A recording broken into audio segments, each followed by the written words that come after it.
Good afternoon. Good afternoon. Like to call the Benefits Task Force to order. Madam Clerk, roll call. Commissioner Marecki. Here. Commissioner Kenizic. Commissioner Dahl. Here. Vice Chair Clark Coleman. Here. Chair Bell. Yes, You have a quorum present. thank you. Next item. Approval of the March 2nd, 2023 meeting minutes.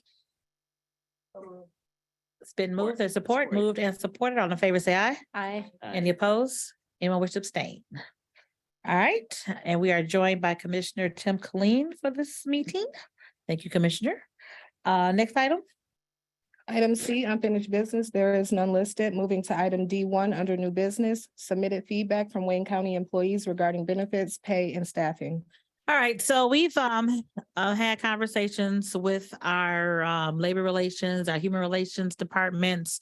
And very important also are the comments and feedback from our employees because they're living this day to day and they have good suggestions. They have good scenarios. So over the last few months, we've received quite a bit of emails.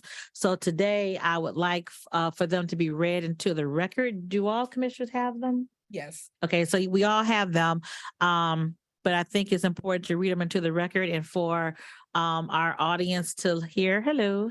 And if you want to sit at the table, you can, Madam HR Director and Madam Corp Counsel Assistant or whoever wants to sit at the table, feel free. Because Olivia, is that you in the back? So just so that as these are read and we take notes and we listen to these comments, you all maybe want to jot down some notes in case you want to respond.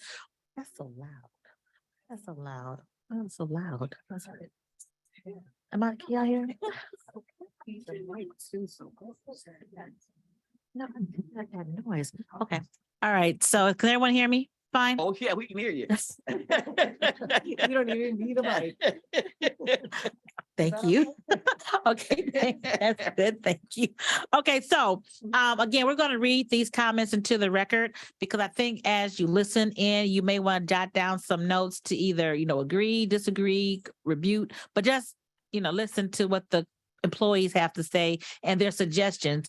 And at the conclusion of this task force, what we're going to do is come up with suggestions that we can then recommend to Ways and Means as we go through budget deliberations and the budget for the next year as it relates to salary, as it relates to benefits, and as it relates to pension issues as well. So today we're going to listen closely as Ms. Amina reads these emails into the record, and then we'll have some conversations after. Okay, Amina, go ahead.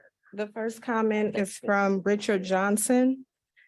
Thanks for the opportunity to share some thoughts from employees. I believe first and foremost, the cost share for medical insurance, the county costs exceed the state's 80-20 plan or the hard cap model. This has been very impactful on employees that had gone a long time without raises, and now they are getting something.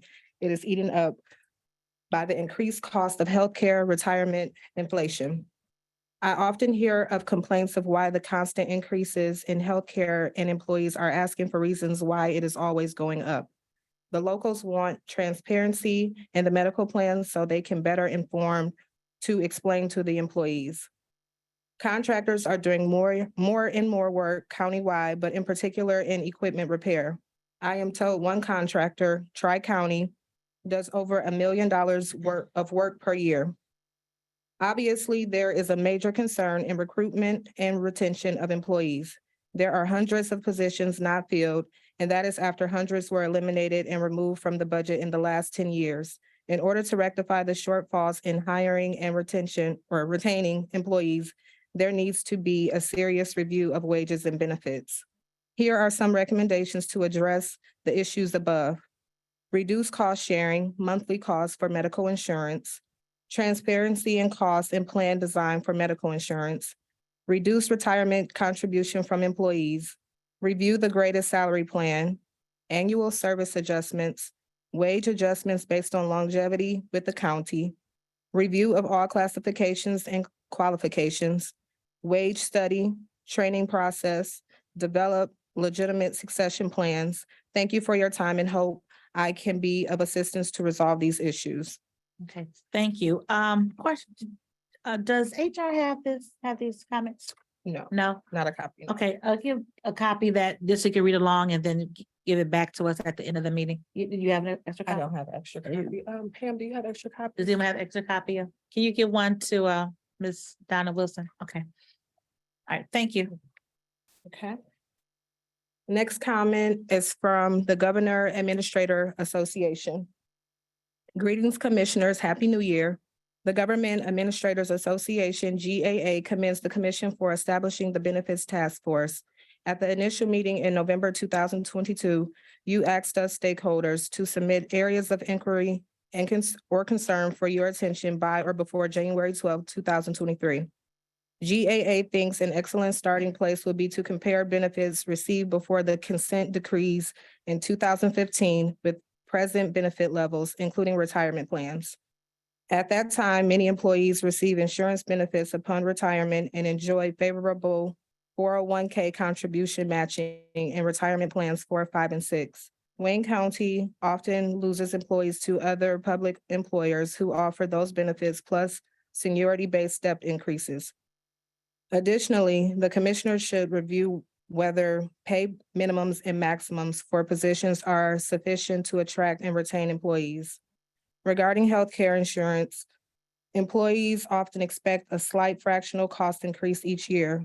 In 2023, due to the surge in inflation, health insurance costs increased significantly, which ate away much of the pay increases from the prior year. For example, the IRS has increased the minimum deductible for a high deductible plan to $3,000 per family. We believe stipends for employees' HSA accounts should always reflect inflationary adjustments. Additionally, any cost savings the county receives from providing insurance through one carrier does not decrease employee costs. Employees should have the option to choose from the myriad of insurance carriers in the open market, which means they compete for our business. Many current employees are not eligible to participate in the Health Retirement Trust. All employees receive a small monthly amount toward dental care and must purchase additional insurance to cover their families. The Government Administrators Association believes these concerns are a great starting place to adjust benefits for attracting and retaining employees. Sincerely, David Skillman. Okay. Next comment is from Carmen Ramirez. Commissioner Bell, I am a 26, almost 27-year veteran of the Wayne County Sheriff's Office, the fourth Black female commander, the first Black female to run the tether unit, and the first female captain to run the day-to-day operations of internal affairs. I am also a lifelong resident, homeowner, and taxpayer in the County of Wayne. I have dedicated my entire adult life to my career at the Wayne County Sheriff's Office, WCSO. When I was hired in 1996, I was told that I would retire with medical benefits, and I also participated in the 401k that was offered by the county. In 2008, I opted to buy into Plan 6 to the tune of approximately $80,000 at a 2.5% multiplier. This was abruptly snatched away in 2015, and the multiplier was reduced to 1.25%. The reduction will severely impact my bottom line when I begin receiving my retirement benefits. I will have 30 years of service when I turn 55 years old, but because of the executive plan contract, I will not be able to receive all my pension until I'm 62 years old. I will miss out on $978 per month until I turn 62 if I retire. This totals to $82,152 that the County of Wayne will not pay me for the 7 years before I turn 62. It is inconceivable that the executives are forced into indentured servitude working in law enforcement until we are 62 years of age. Not many executives in the plan have been on call 24 hours, 365 days per year, but the commanders at the WCSO are on call as a normal part of the job. This type of lifestyle is not healthy mentally or physically. I personally have been on call since 2015. I'm aware that WCSO is not the only department in the county that had to work through the pandemic.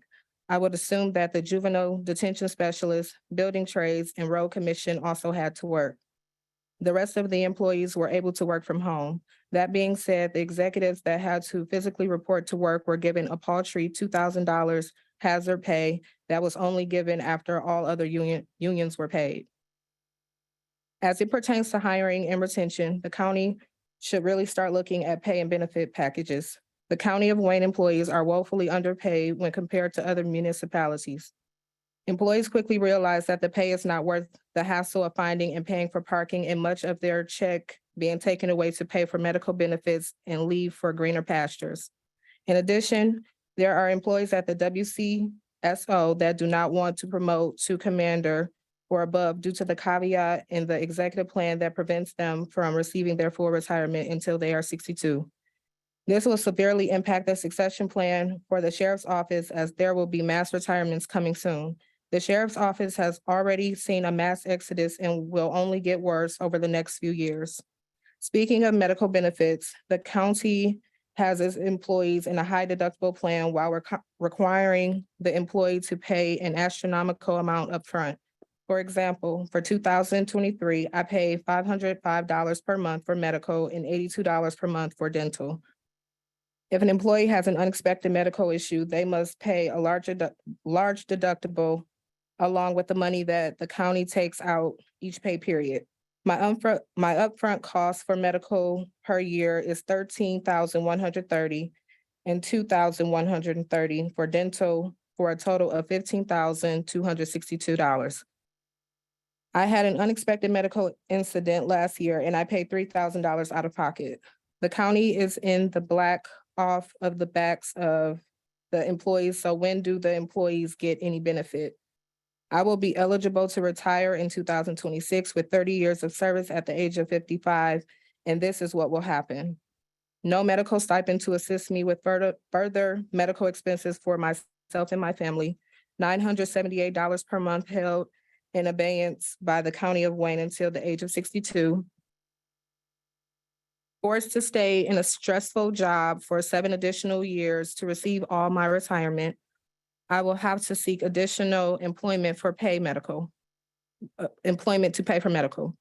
Hopefully, this communication will give the commissioners that are on the benefits and staffing task force a view from the eyes of the loyal employees of the County of Wayne, and a solution can be found to recruit, retain, and provide better medical coverage and retirement benefits. Sincerely, Carmen Ramirez.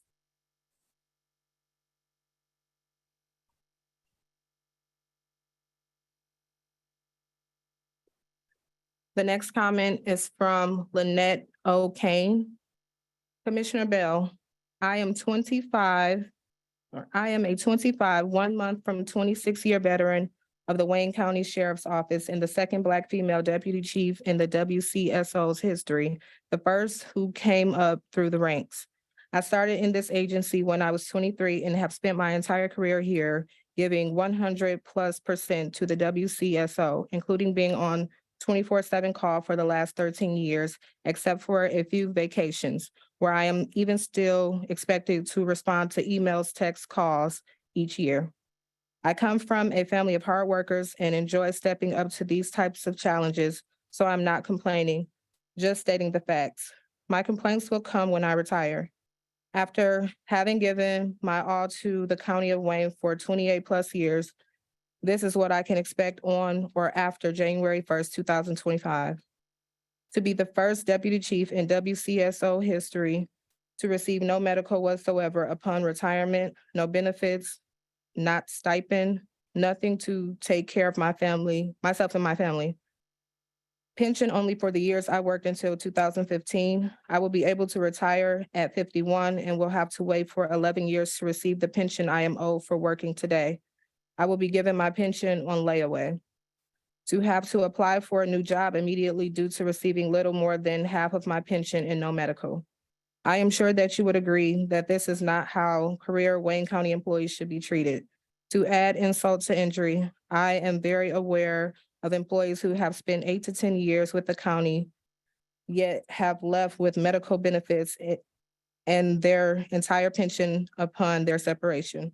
The below are my suggestions on ways to take care of all Wayne County employees and to again make the county a place where people want to start and finish their career.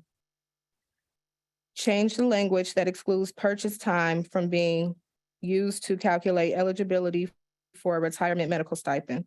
When this was changed on October 1st, 2015, the 2 additional years that I bought were certainly not worth the 30,000 plus that I paid for them.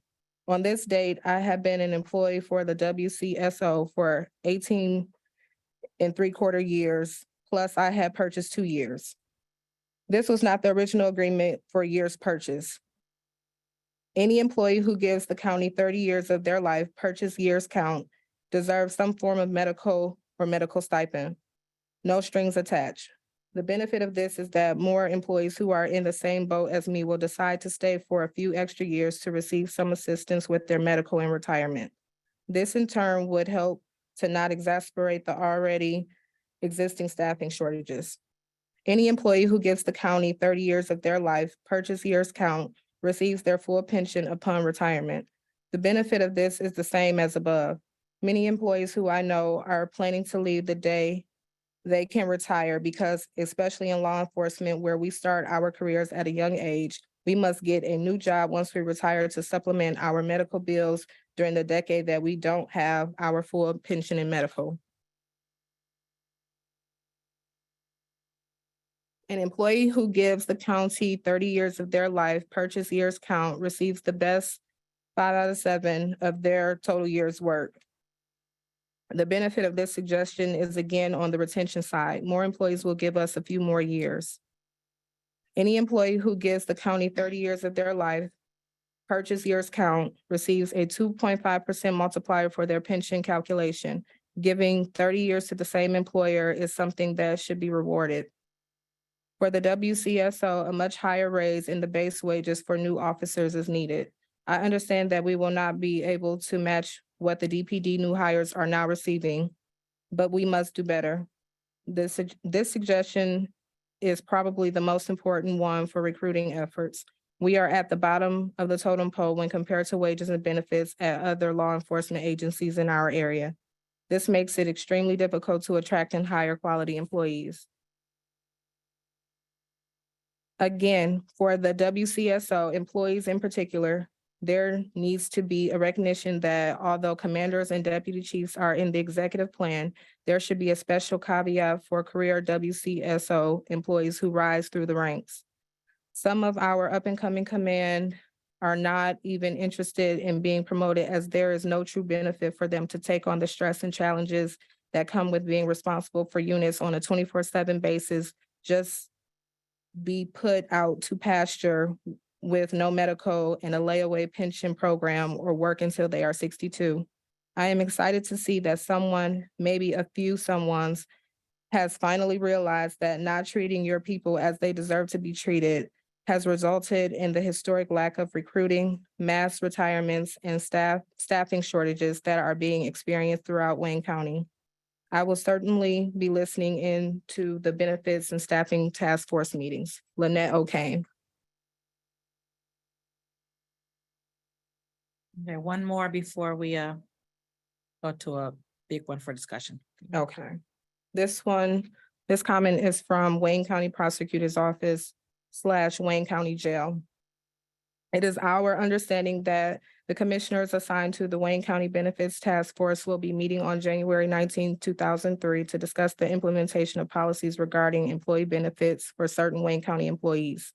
We would urge you to consider significant increases in funding for the Wayne County Prosecutor's Office so that their cases can be handled effectively and efficiently. Likewise, there appears to be a severe shortage of personnel assigned to the Wayne County Jail. At the outset, we concede fully understand that budgetary constraints, particularly among governmental entities, are a real and substantial issue that must be addressed in a responsible manner. We recognize that there must be a balance between providing effective services and maintaining economic stability of the governmental unit responsible for funding the myriad of departments which it is obligated to adequately oversee. In our view, however, the Wayne County Prosecutor's Office appears to be significantly understaffed and is currently incapable of effectively prosecuting cases. Many of those charges involve offenders who pose a serious risk to our communities and more importantly, the individuals who reside in Wayne County. The public has every right to expect that victims of crimes will be adequately represented by the Wayne County Prosecutor's Office and that a defendant will be successfully prosecuted where evidence of his or her guilt exists beyond a reasonable doubt. There appears to be a mass exodus of experienced attorneys who have left the Wayne County Prosecutor's Office. Many have seemingly become employed by neighboring prosecutors' offices. Whether that is because of higher pay, better benefits, or a combination thereof is for you to decide. The fact is that there is a severe shortage of Wayne County prosecutors being assigned to out-county district courts, which is bad enough in and of itself. This comes at a time, however, when the processing of cases has become increasingly more difficult. The advent of most cases being conducted via Zoom, the use of digital discovery, and recent technological advances involving body cams, in-car videos, and surveillance videos have resulted in an increased burden on the prosecutor's office to produce that which the defense is lawfully entitled to receive. It is impractical, if not impossible, to expect a single assistant prosecuting attorney to adequately service 4 or 5 district courts simultaneously. Courts are jockeying for the use of the single APA for jury trials on Fridays. That is the only available date for him or her to conduct a jury trial, and are expected to hear dockets on a single day, when the fact is that most, if not all, could use at least another half or full day to complete their weekly dockets. Courts ought not permit any party, prosecutors, defense attorneys, or defendants to dictate when and if a case can be heard. While there is always an element of cooperation with both parties when scheduling a case, the fact remains that being required to schedule cases only on certain days creates unnecessary backlogs and requires police officers, defendants, and lay witnesses to needlessly wait for their cases to be heard. Worse yet, overwhelming workloads for APAs have resulted in less than desirable results being obtained on certain cases. The Wayne County Jail likewise appears to be inadequately funded. As you know, in the beginning of a case, a defendant is arraigned and a bond is set. Sometimes a cash bond is required, while at other times a PR bond is given, allowing a defendant to be released without posting money or a surety bond. However, even when a PR bond is given, there are often conditions which are imposed that require a defendant to remain in custody until a certain conditions are met. As an example, a defendant may be required to remain in custody until he or she is fitted with a GPS tether, a SoberLink device, and/or a SCRAM tether. This occurs in cases where a defendant has posted a bond or is otherwise given a PR bond. While it may seem like a defendant who has posted a bond or was otherwise giving a PR bond should not be required to remain in custody at all, the fact is that the delay in setting up defendants with the required tethers is embarrassing at the least and amounts to false imprisonment at the worst. It can't take 5 and 6 days, often more, to ensure that the judge's order is carried out, which, by the way, is designed to protect the victim. Neither, however, is it fair to a defendant to remain in custody for that period of time. And in fact, a case could be made that it is a blatant disregard of his or her right to liberty. We do not wish to engage in politics. The time has come, however, for us to speak up, as there are serious concerns regarding the administration of justice, which are of paramount importance. Thank you for taking the time to read this email. All right. All right, and then we have one by the president of GBA, Amanda Smith. I don't know if she's here today. I just want the cover page read, and then we can take a deep dive into all of the documents that she provided, because they've done some research. So go ahead and read this cover page. Dear Chairperson Bell, at the last Thursday's task force meeting on benefits and staffing, I spoke during public comment on behalf of the Government Bar Association, GBA. As president of the GBA, I represent roughly 160 attorneys who work in the Wayne County Prosecutor's Office, as well as Wayne County Corporation Counsel. Our goal is to work towards increasing recruitment and retention of GBA attorneys, all of whom do critical work for their citizens of Wayne County. GBA has met with prosecutor Kim Elworthy multiple times over the past 6 months. We have provided extensive research and data in support of our request for salary adjustments, the implementation of revised benefits and contract modifications that will improve the daily lives of all GBA members. Each of these requests is grounded in data from nearby counties and is crafted with the goal of making Wayne County a competitive employer. We must face the reality of what surrounding counties are offering in terms of salary and benefits to their employees. These are our competitors, and we have lost countless valuable attorneys to them over the past several years. The GBA endeavors to work with all stakeholders in order to come up with common sense and creative solutions to attract and retain talent to WCPO and Corporation Council. I, along with the rest of the Board of Directors, would be more than happy to meet with you and pay with you and any other commissioner who expresses interest in solving this important problem so that we can provide the best service to all Wayne County citizens. Amanda Morris Smith. Okay. All right, so what I liked about the letters were that they gave suggestions, which is what we asked for. I mean, they're living it every day. And so each of them provided some suggestions that we can look for. And I'm sorry, did you all get a copy? Did you get a copy, Olivia? So, okay, we'll see if we can get maybe two more. Here, Olivia can have this one. And then Sue, you have one extra pen? So they gave suggestions based on being on the ground level. And before we go into Olivia and Sue, before we go into this next data piece, because a lot of information was given with nice charts and it compares some salaries to Wayne County, Oakland County, Macomb County, and I want to make sure the administration, and this is for the attorneys, and what the other counties are paying, their starting salary, their benefits. So I just think this is, research that was already done. So we just have to look at it and see what our financial coffers can do to assist these. But before I do that, are there any comments from members on the information that was read into the record? Commissioner Marecki? Thank you. I just have a question. On one of the letters, somebody mentioned that their pension ended in 2015. I think it is. Was it 15? Yeah, 15. Mhm. And when that happened, were people allowed to go into the 401k for the defined contribution program or whatever we call it? So, Does anyone have an answer for that? Olivia? On the pension side. Commissioners, on the pension side, I don't have a lot of information. That's something that retirement. And retirement will be at our next meeting, as a matter of Okay. fact. But did you have something to say? No, I was gonna say that retirement was going to come and then we Okay. would go back and all research. right, I'll wait then. Thank you. Okay, Commissioner Dodd?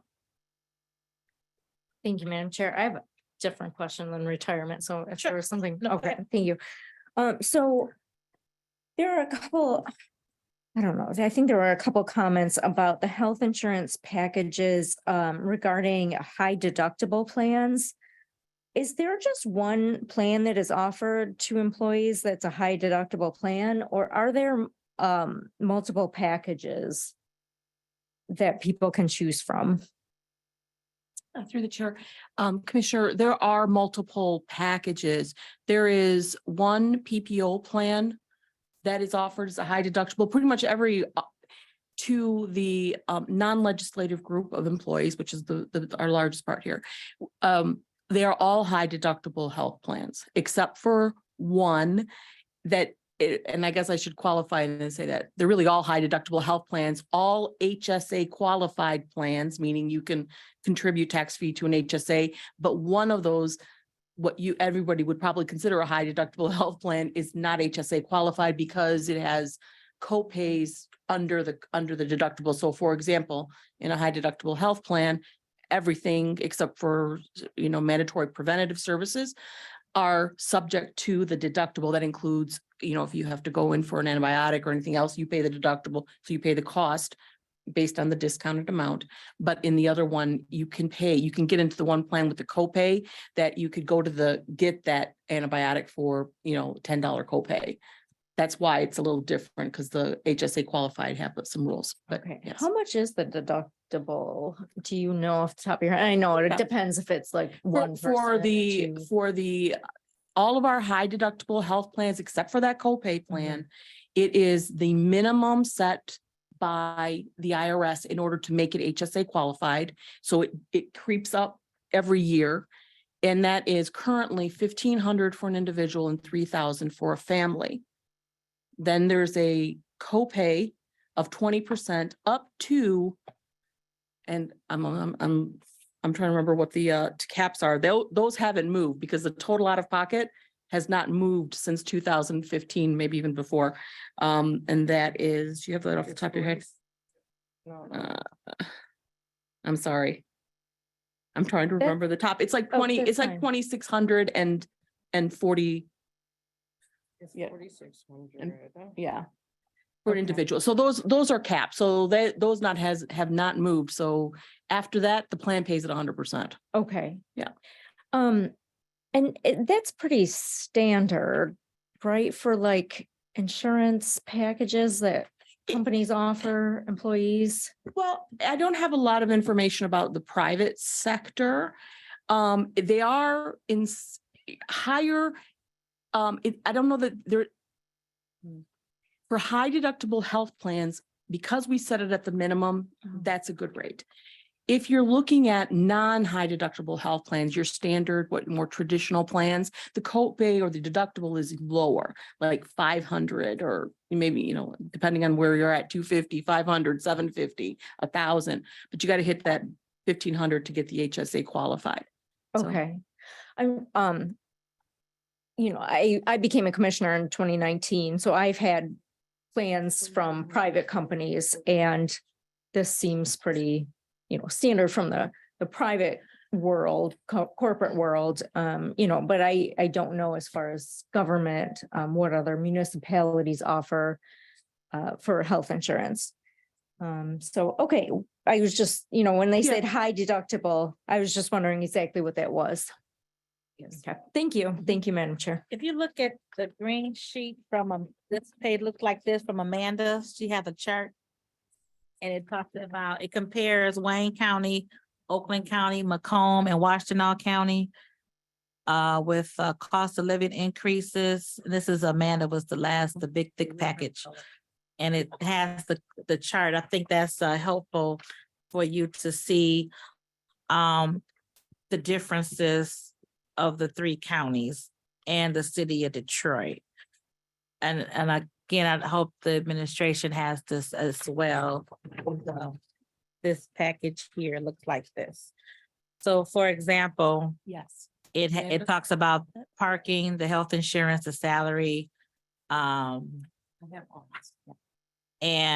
unfortunately, based on what's presented here, it looks like Wayne County charges the most for healthcare. Based on this research, I don't know what the dates were that she got this, but this is just the information from ADA. So this is some good comparison information, and I don't know how accurate it is, but I think it was some good. If it is accurate, unfortunately, we're paying our employees pay more than our surrounding counties for healthcare. But when you look at this, and I guess this is the best chart to look at because it compares everything: parking, healthcare, cost of living increases, FMLA, tuition reimbursement, a longevity pay, which we don't have. I mean, this is just a good document to look at, and I would ask that the administration just verify that these numbers are correct, because if they are, there's obvious reasons why people are leaving Wayne County and going to other counties to work at the prosecutor's office or the clerk's office or the sheriff's office because of these differences that affects their pocketbook. And everybody wants to be paid, accordingly to their skills and talents. And if they're not getting that, they'll go elsewhere. So this is a good document for us to look at. And again, I wanted to make sure that we looked at the different suggestions that people had, and you notice that every employee talked about reducing the retirement. I know we're not talking about that today, and I told you we weren't talking about that today, but for next week, I'm sorry, I said retirement, I mean medical insurance. Looking, what my question is going to be that I hope we'll have answers for at the next time is, what were people paying generally 2014 and what they're paying today? Number one. And number two, as we all know how insurance works, the more people you have in the pot, generally speaking, the lower the cost should be. So have we ever looked at just having one insurance plan? And then what that looks like, instead of having the PPO, the HMO, the legislative, the executive, just one insurance plan, and what that looks like, and if that will lower the cost for everyone. So those are just some questions, that I'll ask if that has been in consideration. As we talk about the medical benefits, as we talk about salaries, as we talk about cost of living, all of these things, because the bottom line is we want to come up with a plan that's going to be able to retain the employees that we have and attract additional employees. And again, the reason this committee was established was because we kept hearing from employees about the things that are prohibiting them from staying or prohibiting them from recommending the county to friends and family who are looking for employment because of the medical insurance piece, because of the salary piece, because of the cost of living increases, because of paying the park. I mean, there's a lot of things that we unfortunately don't compete with when you look at other counties. So, Commissioner Dodd? Thank you, Madam Chair. So, coming from the private corporate world, insurance, and then to here, I was delighted as to what I was paying for health insurance, but now I'm looking at Ms. Morris Smith's chart here, and I'm seeing how much she put down that Oakland County, Macomb County, and Washtenaw charge their employees for insurance. And so I'm wondering what plans they go through and why can't we do the same thing? And also, is there any way to, you mentioned getting more people together. Can we form like some sort of tri-county insurance group, conglomerate or Yeah. group? Yeah. And again, I that don't goes know to if the that basis of you is- have more people in the Right. plan, in a pool, then your Yeah. cost should go down. And I don't know if that's ever been considered with the other counties. That's a good You idea. want to do that? Is that a Uh, thing? Through the Thank you. chair, there have been at least twice, two other times where they have looked at trying to gather a pool. Mhm. I'll be honest with you, they didn't really go anywhere, and I don't remember the history. I've got to find my notes to see why. There's some challenges, I think, that often occur at that time, but let me see what I can find out from my notes, and I can bring that back to you as to what we found. And it doesn't mean that that's not something we can, things change, we could look at again. And you had another question. And I'll go back to that. Do you know what plans that they offer? I actually have a comparison as well. So, but I don't know which plans she's referring to. So I Right. can't compare completely. So if I can probably find out what the different plans are Mhm. and what they're charging at different levels. I'm not gonna in line say our numbers show that we do pay from a contribution standpoint more than the other counties. On benefit design, we're fairly comparable especially when you take into account that annual wage bonus that the county gives to its employees to help them. And for those that, need the assistance and they want to get, and they throw that money into an HSA to make it even work harder for them. Mhm. So. Commissioner Murphy? How much do we give? I kind of remember this, but how much do we give then for the HSA accounts? So if they're enrolled in a plan and it's a single person plan, or they don't take a plan at all, we give them $600 for the year. $650, thank you. $650. If they're enrolled as a 2-person, it's $1,000. And if it's a family, it's $1,300. And that goes right into their account. It does. And at the time in 2015, I think it was kind of based on about half of what the deductible was for that high deductible. So if you put the money in, you basically reduce your deductible by half. Right, so, and they can use that right off the bat. Yes. It's not after a certain, Right. so that would help with with their payments every year. Yes, I just want to qualify that new hires, it works a little bit differently because it's a prorated share as they go in, and I think it's given monthly. Is that how that it's given Okay. monthly? So for the new hires for that first year, and then after that, at the next time the annual bonus is done, the full amount is deposited in the first check in And January. they can use that for deductibles Yeah. and for, okay, Yes. all right. I remember that a long time ago, but Yeah. forgot about it. All Yeah. right, thank you.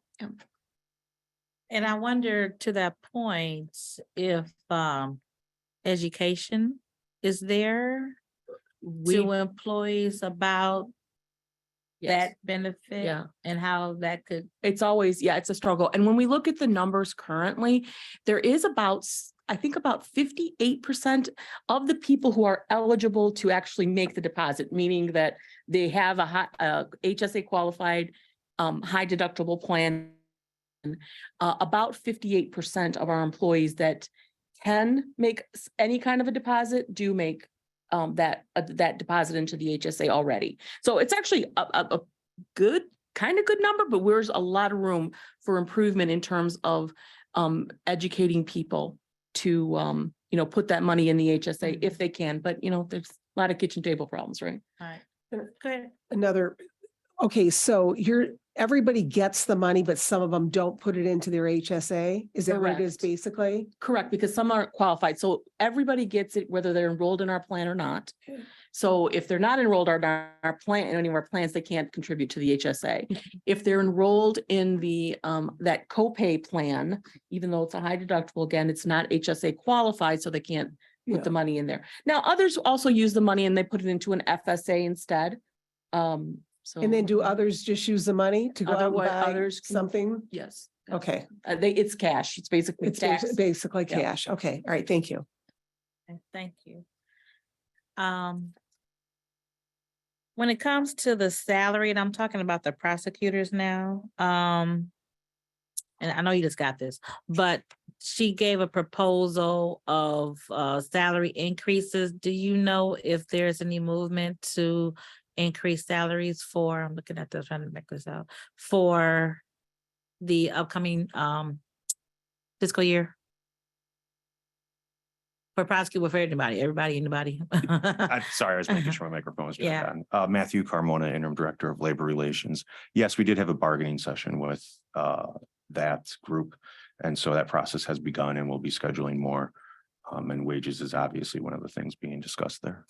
Was that the same with the clerks? Are they in a different bargaining unit? The clerks are in a different bargaining unit and that is, we have not been able to schedule anything yet.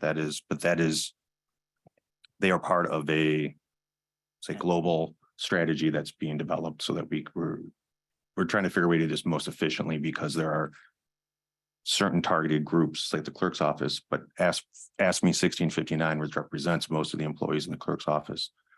They represent employees throughout the entire county. Mhm. So we're in the process of working out what will be an efficient strategy to try to get that done. So there is talks from a labor relations point of view to look at a big picture increase of salaries across the board for all of employees? I'm hesitant to give a direct answer, and not because I'm trying to, do anything other than vet the county's interests and make Right. sure that we are able to effectuate a strategy that makes sense. So I would say generally, yes. The degree of that, I think, is something that is still being worked out. Because at the end, we do need to put pen to paper and see how the financials work out. Right, right. So I very broadly, I would answer that, yes. And so we're in what, April? Whatever you're working on, is it to be implemented hopefully by October 1, the next fiscal year? Is that when your goal, I think your goal is to have all of the labor agreements solidified? Well, so one of the interesting things here is, if you recall, we've done a lot of sort of off-cycle bargaining. We've just completed it, and actually we're probably finishing up one unit still. Mhm. And so we haven't even finished necessarily an entire off-cycle rotation, and we're getting back at it. I say that only for the purpose of, when you're looking at these things to try to do them, it's very time consuming. Mhm. So what the past 2 years, what we spent doing was very time consuming, and trying to do this in an effective way is time consuming. That's the only reason I bring that up, just to give a little bit of appreciation that we are trying, and we are trying to move quickly. Mhm. And I think, yes, we definitely want to get as quickly as possible. We certainly want agreements with any of them that are set to expire this fall prior to expiration. That is always the goal. And we're looking at ways to make that move quickly. However, it can be complicated when you're trying, even just scheduling and the number of people involved. Hopefully. Yes, yeah. So, and trust me, I'm not trying to make excuses, but there are things that are in the works and things where I need to reach out to the union on, and I will be doing very soon. Okay. Literally, like some of the stuff this afternoon or tomorrow. So I'm a little hesitant to bring it up here when I haven't had an opportunity to discuss directly with the unions first. Commissioner Murphy? Thank you. So Alright. how much is ARPA money going to be playing any part of this? Because I've been hearing rumors about 40 million of ARPA money going into raises, into benefits. That's one that I'm probably not qualified to answer, simply because I think my role as in labor relations of more of what are the parameters, what makes sense. I certainly can offer advice and comparables and things like that. But ultimately, when you're looking at where these dollars come from and how they go, that's ultimately something that is not within labor's. Okay. Yeah, and my wheelhouse. concern, of course, with that would be sustainability, since this is one-time monies, but okay, thank you. Commissioner Conkleman? Yeah, so just to follow up on it, I can't see how they could use ARPA money Yeah. because it's a one-time payment and you can't sustain it. So, I mean, and maybe they've got something that I don't see, but I really can't see how the ARPA funds could be used, because it stipulates that it must be something that is a one-time. Right.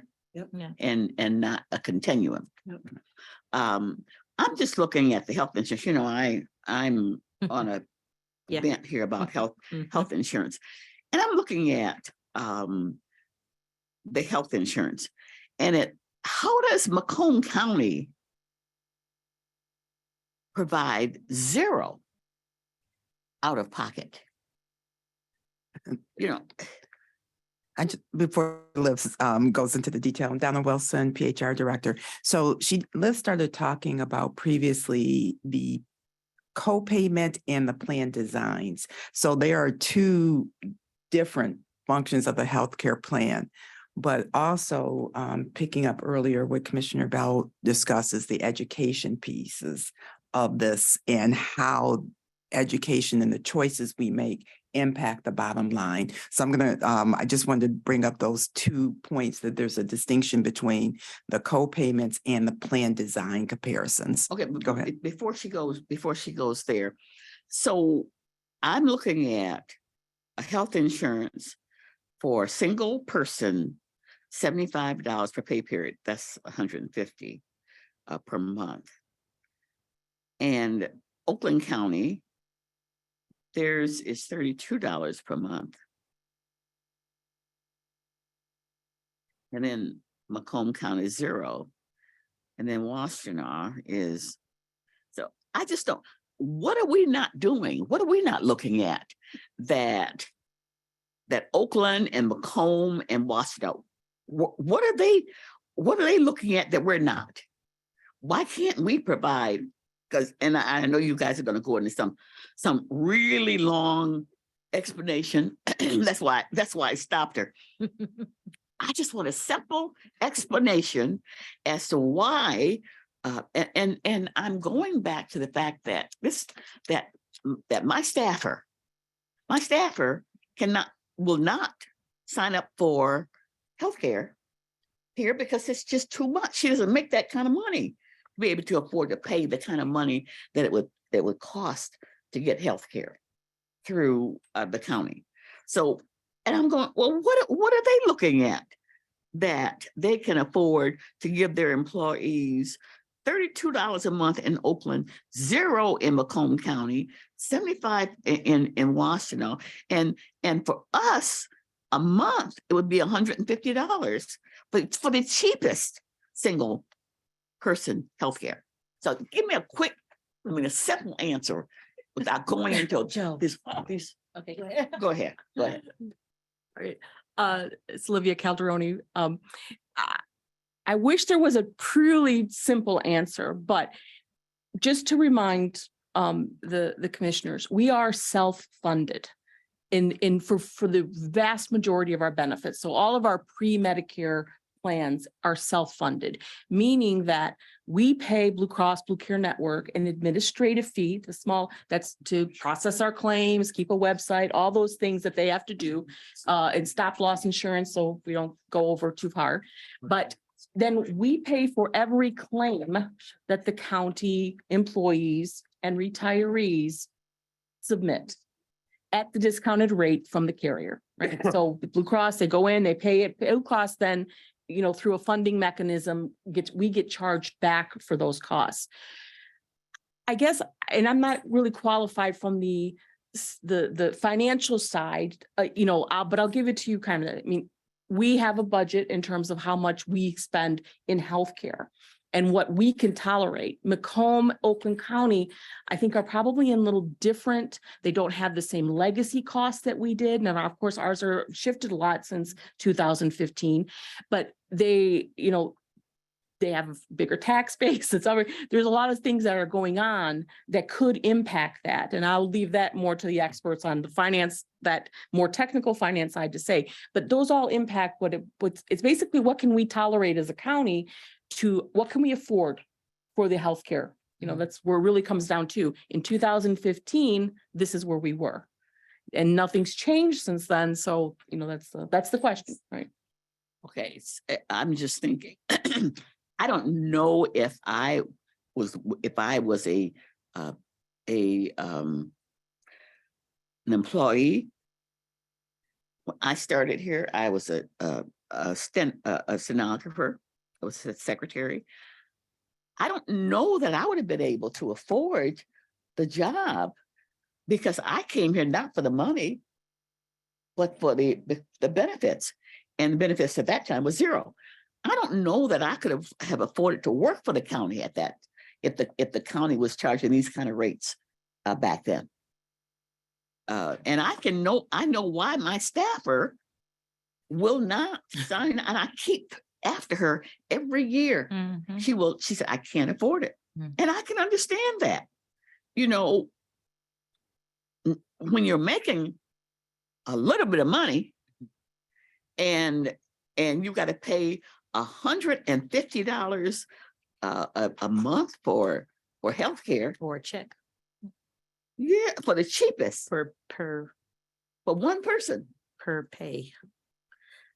A lot of times it's per pay. That's the thing. Yeah, Yeah. yeah, Yeah. that's right. Yeah. It's $150 Yeah. for the Or more. cheapest one. Mhm. And we have in our packet, Commissioner, I showed you that now, and the last meetings packet, we have Siegel. Siegel is our insurance consultant, and they did some comparisons Yes. kind of as a that may be a little bit more accurate than what Ms. Smith has. So I would refer everyone to look at that Siegel document because it again talks about all the different counties and what they pay in their different plans. We're still higher than everybody else, but it's a little bit closer than $0 for other counties. And this is our insurance consultant. So I guess what I obviously about, I'm sorry, before I go talking, go ahead, Melissa.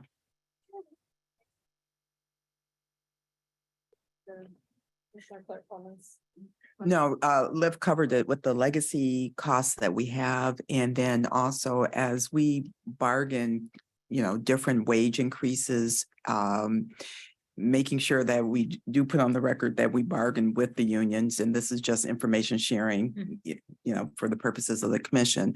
But also as we bargain healthcare, that we do have some mirror costs too because of our retirees. So they mirror some of our active plans.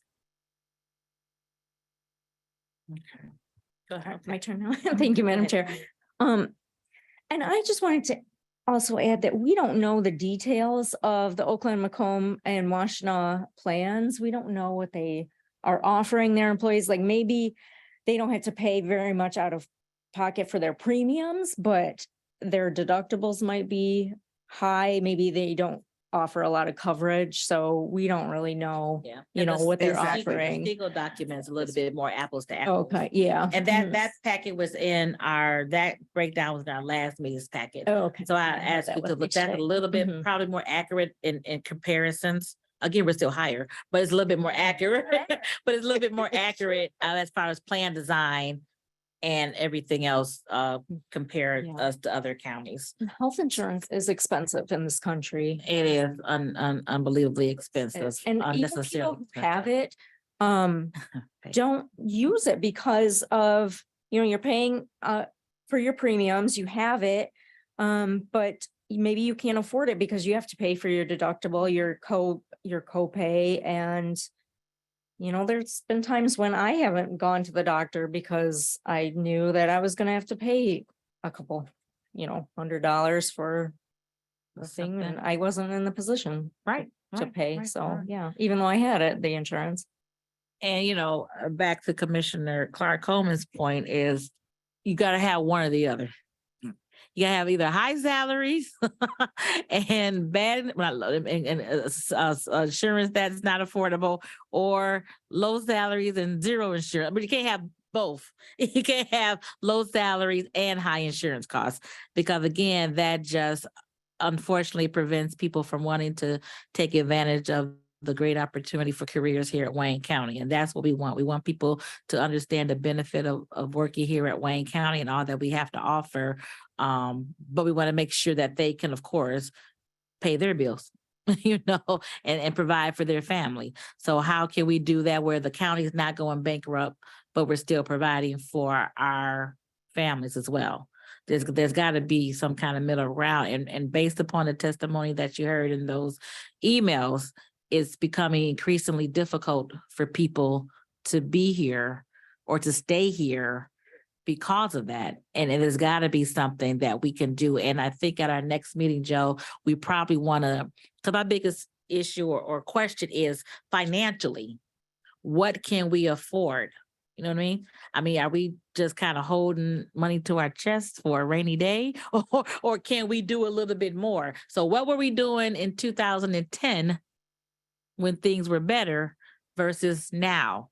I'm talking about insurance, medical insurance. What was the cost to the county? Before we went through this. Right, these before cuts. Right, before we cut everything out, what was the cost to the county? And I know that some of that led way to that.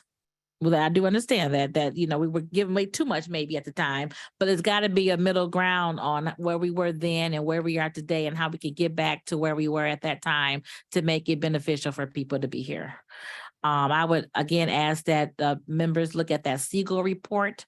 At the next meeting, we'll take a deeper dive into medical benefits and then start the conversation with retirement. The pension board commissioned a study on the DROP program and what that means financially to the county. And we have a pension board meeting on Monday, which will have that discussion. And as for what I understand, is that is a cost neutral, meaning that if we wanted to do the DROP program, that is something that we could probably implement. The Michigan State Police has that to kind of retain their employers. Detroit police officers have, I think Livonia. There's several law enforcement agencies that implement the DROP program to try to help maintain their law enforcement. It's something that can obviously be done across the board, but a lot of them keep it to their law enforcement.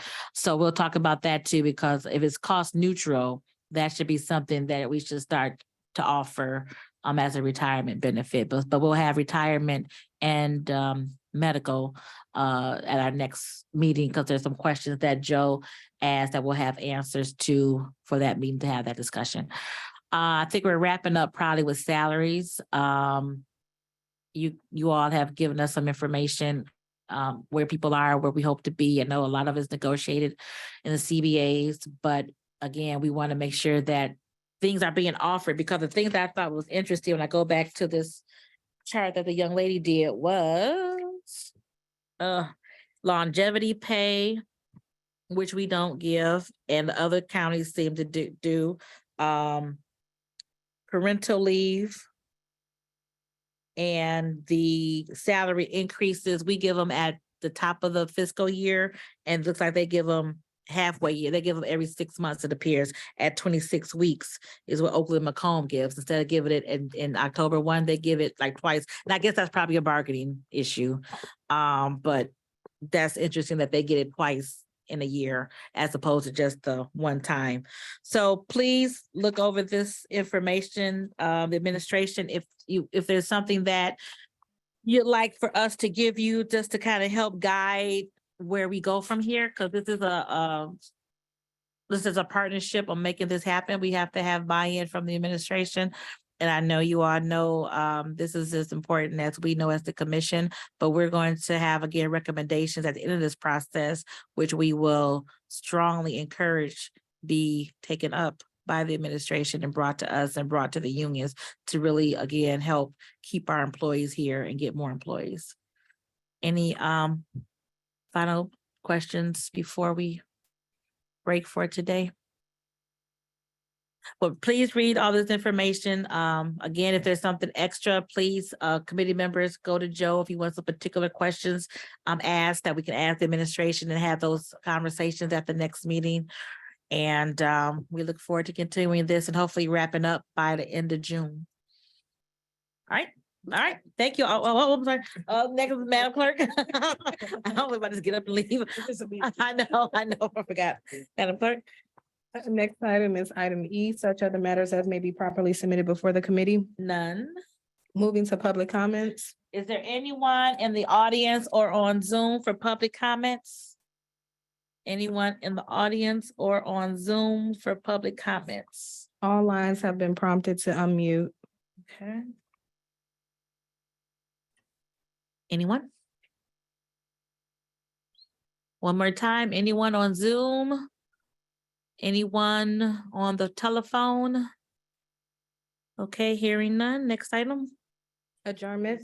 There motion to adjourn? To adjourn. All right. Thank you all so much for your time. We will continue this. Thank you.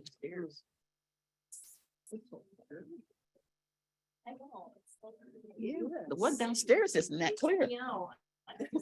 It almost looks like a movie set.